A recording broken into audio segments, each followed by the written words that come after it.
Hi, this is Harpreet Singh, and today I'm here in Trilogy, California on some agricultural land. This is a AG10 that's behind me, and let me just try to get a all-around video all around me. So I'm on an AG10, and what that means, that's something for the next video. But today's topic again is the finale on how to find a good real estate agent, part 3. So stay tuned as I discuss all the details. So again, in part 2 we ended with how to find a good real estate agent in terms of that the agent needs to be a good salesperson. So hopefully you guys remember that from the last video, and if you don't, make sure you check that out. Also, there's part 1. So this is the trilogy, this is the final, and hopefully I'm able to cover all the pieces that you need to know as a client when you're interviewing, when you're hiring your real estate agent. So first, your agent should be able to give you a roadmap. Either if you're buying a property or selling a property, they should be able to sit down with you, do a consultation, a buyer's consultation or a sales consultation, which is really critical for you as a client to see what's going on in your market, see where you stand, and they kind of make you a roadmap, which gives you some steps from one all the way to the end in terms of how things are going to go. And if you're buying a property, getting you pre-qualified with a lender, and from there, after you're pre-qualified, getting you the list of properties that you want to see and seeing the properties, bidding, contracts, and once you win a property with the contract, then getting into escrow, what all is involved in escrow officers, your loan officer being a part of it, your agent, and the other side, and going from there until all the way to the end, the close of escrow. So they should be able to paint you a roadmap in terms of what is needed to get things done. And when you're selling a property, same thing. Your agent should be able to give you a roadmap of what you're getting into, getting the property ready before we market it, and all the different ways they're marketed, showings, appointments, buyers coming to see the house, them making offers on the property, and once you accept an offer, getting into escrow, and the whole path from there. So a roadmap is really important for you as a client to have, that your agent should provide you, so you kind of know at every step where you are. Then the next point I have for a good real estate agent is a database of contacts. Your agent should be resourceful.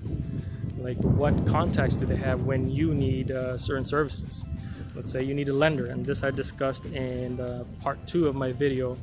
Is agents most of the time have preferred lenders, the ones they work with, and it's not that they get a certain cut from the lender or commission from the lender, and that's illegal, to be honest, but more so it is like working like a team, the lender, the agent, together for you to bring you to a successful close. And other things that the agent should have in their contact book is list of companies to go for home inspections, pest inspections, termite inspections, roof inspections, sewage, water, what have you, like all kinds of things that if you need inspected before you close on a property, it's always good if your agent is equipped with a database of contacts. Also, there could be contacts of escrow companies that the agent would refer if needed. The clients can choose their own escrow or title companies, but sometimes it's beneficial if your agent has some recommendation if you ask them for it. Also, other things in terms of contacts, general contractors or movers, painters, etc. You're trying to sell a house and you don't have any contacts or connections, but it's always good if your agent has this database of contacts that they can recommend to you if you need that recommendation. And that way there's a trust factor because the agent has worked with them in the past, and that's why they're referring them. Otherwise they wouldn't be. So next, number 3 I have is building trust. So it's important with your agent that you build trust. I'm sorry, some of the angles are under the sun, so you might not get to see me, and some angles you do get to see me. So we'll keep going, and see how this goes. So building trust. How do you know this agent? Did like a really close friend or family member refer you to this agent from their past experiences, or is it a family member or a friend of yours that you're going with? The trust factor is really important, and even if it's not one of those that you have known from the past, but as long as you have a certain list of things that you're looking for in your agent, then you're better off than just going with any agent that approaches you. Because a lot of times what happens is a client just goes with the first agent that makes an approach, and you haven't interviewed the agent, you don't know much about the agent, you don't know their performance or much anything. But that trust factor is really important to build, and that goes along with can you fire an agent if they're not performing? Just like you hire them, you got to be ready to fire them as well if they're not performing as they promised. They get you all excited, they get you to agree for them to be your agent, but when it comes time to perform, you don't hear from them on time. What's the time frame for them replying to you, and those things. So are you ready to fire your agent if it comes to it? So be careful who you hire, because if it's your brother or sister or a family member, a very close best friend or something, are you willing to fire them if they're not performing? And then also reviews, checking reviews from other clients on this agent. That's what a lot of us do when we do anything. We buy a product from any retailer, we look at reviews. What did other clients say about this product? Same thing goes here. What did other clients say about this agent? Are there any reviews? And what if there's no reviews on the agent? What do you do then? So these are some things to think about as you're choosing an agent. And next is code of ethics. There's a difference between real estate agent.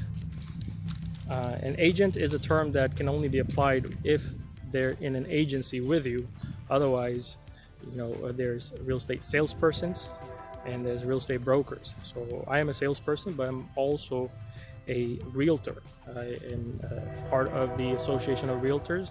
So there's a certain code of ethics that we follow in terms of how to treat our how to treat our clients, and how to treat each transaction with a certain code of ethics in terms of being a realtor. So I would say if you're gonna look for an agent, make sure they're a realtor, make sure they're part of a association of realtors, because we are held to a certain code in terms of how we transact our business.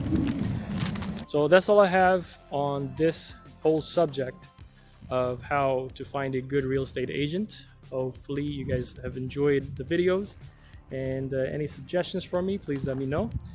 That's all I have, and I am again here in Turlock, California, enjoying this agricultural view. All right, and this is Harpreet Singh. You guys have a good day. Thank you.